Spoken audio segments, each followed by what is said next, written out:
Okay, so I wanted to do a quick lesson today on what swing feel is, because this is something which is, I think, miscommunicated. So let's start with the textbook definition of swing. The textbook definition says that it's an inequality or a difference in length between a note on the beat and a note off the beat. So we go 1 and 2 and 3 and 4 and 1 and 2 and 3, 1 and 2 and 3 and 4 and 1. So some say it's like a little bit longer first note, shorter second note, and what I want to say is that's absolutely not what it is at all. I mean, swing, if I do have an inequality between the first note and the second note,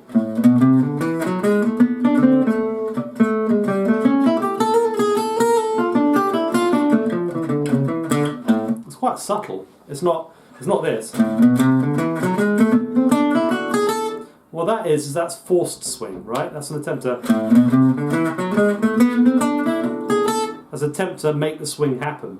And I usually find myself having to tell students not to do that because they have an idea that that's what swing is, because that's what they've read in a book. And even if it comes out to be like that, the process to play and what comes out the other end are two different things. So I would suggest when you practice as evenly as you can. So if we practice the scale, for example,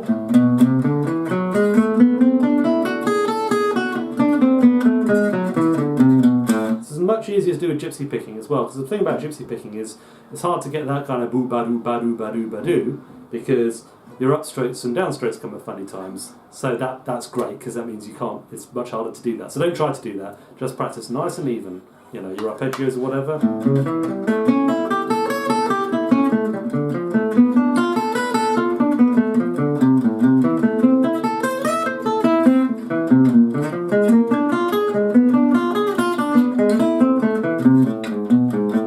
Kind of stuff. Just like that. So it almost sounds like classical. So you're like, well, that doesn't swing.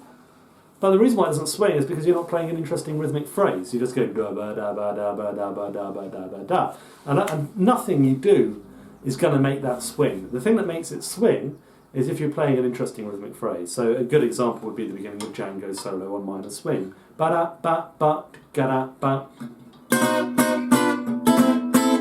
Ba da ba ba ba dum boom.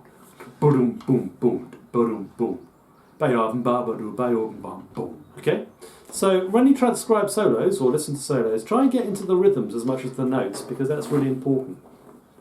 You want to be able to sing rhythms. I'm going to sort of try and demonstrate a bit of soloing on minor swing with me singing a rhythm and then trying to play it. So I'll kind of keep the phrases short because it makes it easier.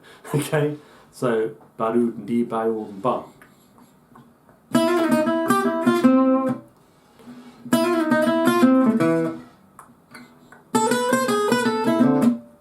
So the rhythm was ba-doo dee ba-yo ba.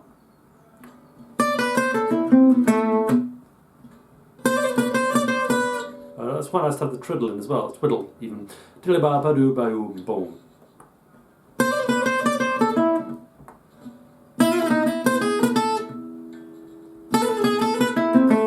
Okay. Or ba doo ba ba doo dee.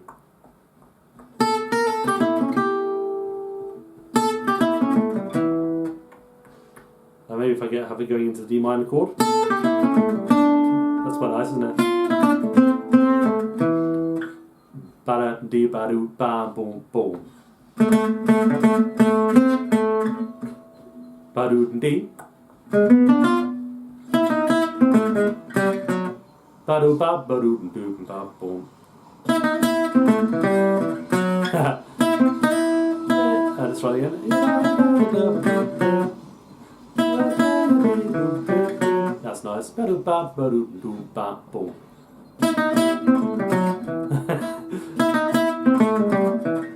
Yeah, something like that. I mean, sometimes it doesn't always come out exactly right. I actually find it quite a hard, challenging thing to do, because the notes have different weights. You know, like some notes are dissonant, they want to go on an offbeat maybe, as other notes are more kind of consonant, like chord tones, and they want to go on the beat. So it's a good exercise just to try and diddle ba ba doo ba yo ba.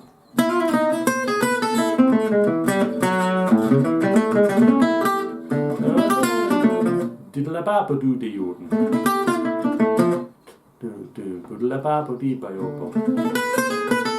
Okay, so another thing, is I think it's really good to physicalise the beat, and the way I physicalise the beat is I tap, or either on all four if it's a medium tempo like this, 1, 2, 3, 4, 1, 2, 3, 4, or I tap my foot on 1 and 3 if it's fast. So.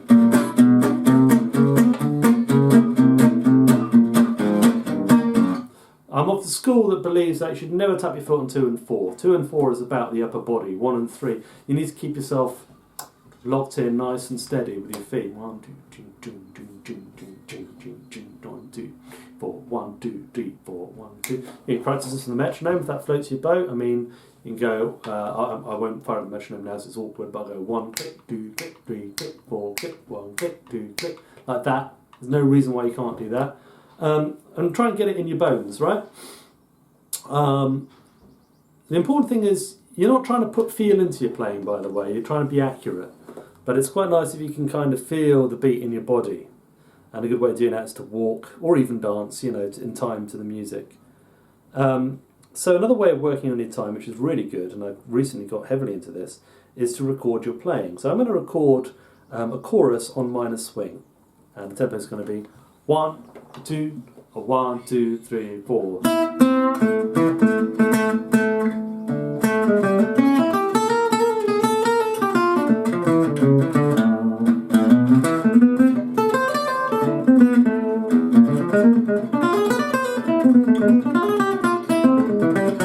Okay, that's got a fast bit there, which probably went out of time. Let's listen back to that. So what I'm aiming for here really is to try and project the feeling of the tempo in my playing all the time, and all the different rhythms that can be part of that tempo. And the tempo is going to be 1, 2, 1, 2, 3, 4.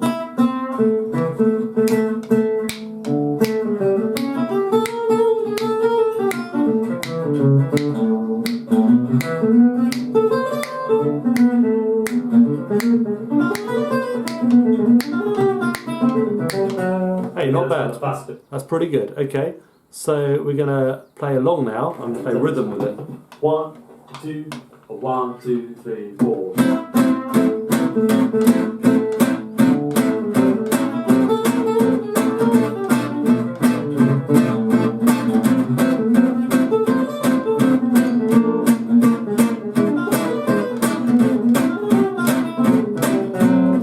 And that gives me a really good idea of when I'm slightly pressing ahead of the beat. So just at the beginning, I think just after the first phrase, I just move the tempo slightly ahead. Probably as I'm a little bit on the spot and worried about, you know, performing to the camera.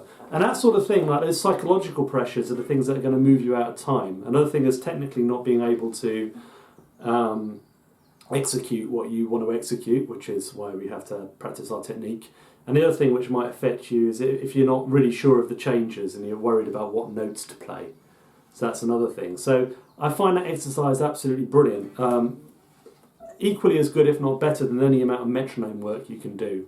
So just listening to your own playing along with it, working out what it's like to play with your own stuff, because then it'll feel the same for you as it will for another musician working with you, and it gives you an idea of what you like to play with. And I would just say the absolute thing about soloing, I mean, we've talked about rhythm in other videos, but the thing about soloing is it's got to have that same rhythmic intensity and that same definition of the beat. And the time and the tempo in the group is everybody's responsibility, not merely the rhythm guitarist or the drummers. So when you play, aim to be a drum, aim to have a drum solo, and aim to have the same intensity in your lines as you would if you were just, you know, going...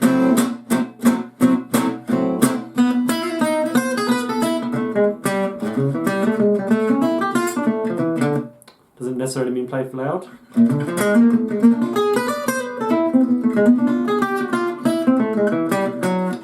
Okay, so I think, you know, this is something I found very useful for myself. And if you're having trouble coming up with rhythms, make sure you listen to lots and lots of music, lots and lots of jazz, and try. If you hear an appealing rhythm, try and sing it, try and base some lines around it. And I think that really is the most natural and organic way to work on time. It really is. Not every jazz musician in the history of jazz has worked using a metronome. That's quite a new thing. There's nothing wrong with using a metronome necessarily, but I want to make the point that it's really about projecting rhythms and rhythmic phrases through your playing. And if this video has been any use for making you think about that, that's brilliant. something that I'm still working on and still thinking about all the time. And I think my playing was all the better for it. Okay? I hope you enjoy it too and find it useful for your practice. Thanks for watching. Bye.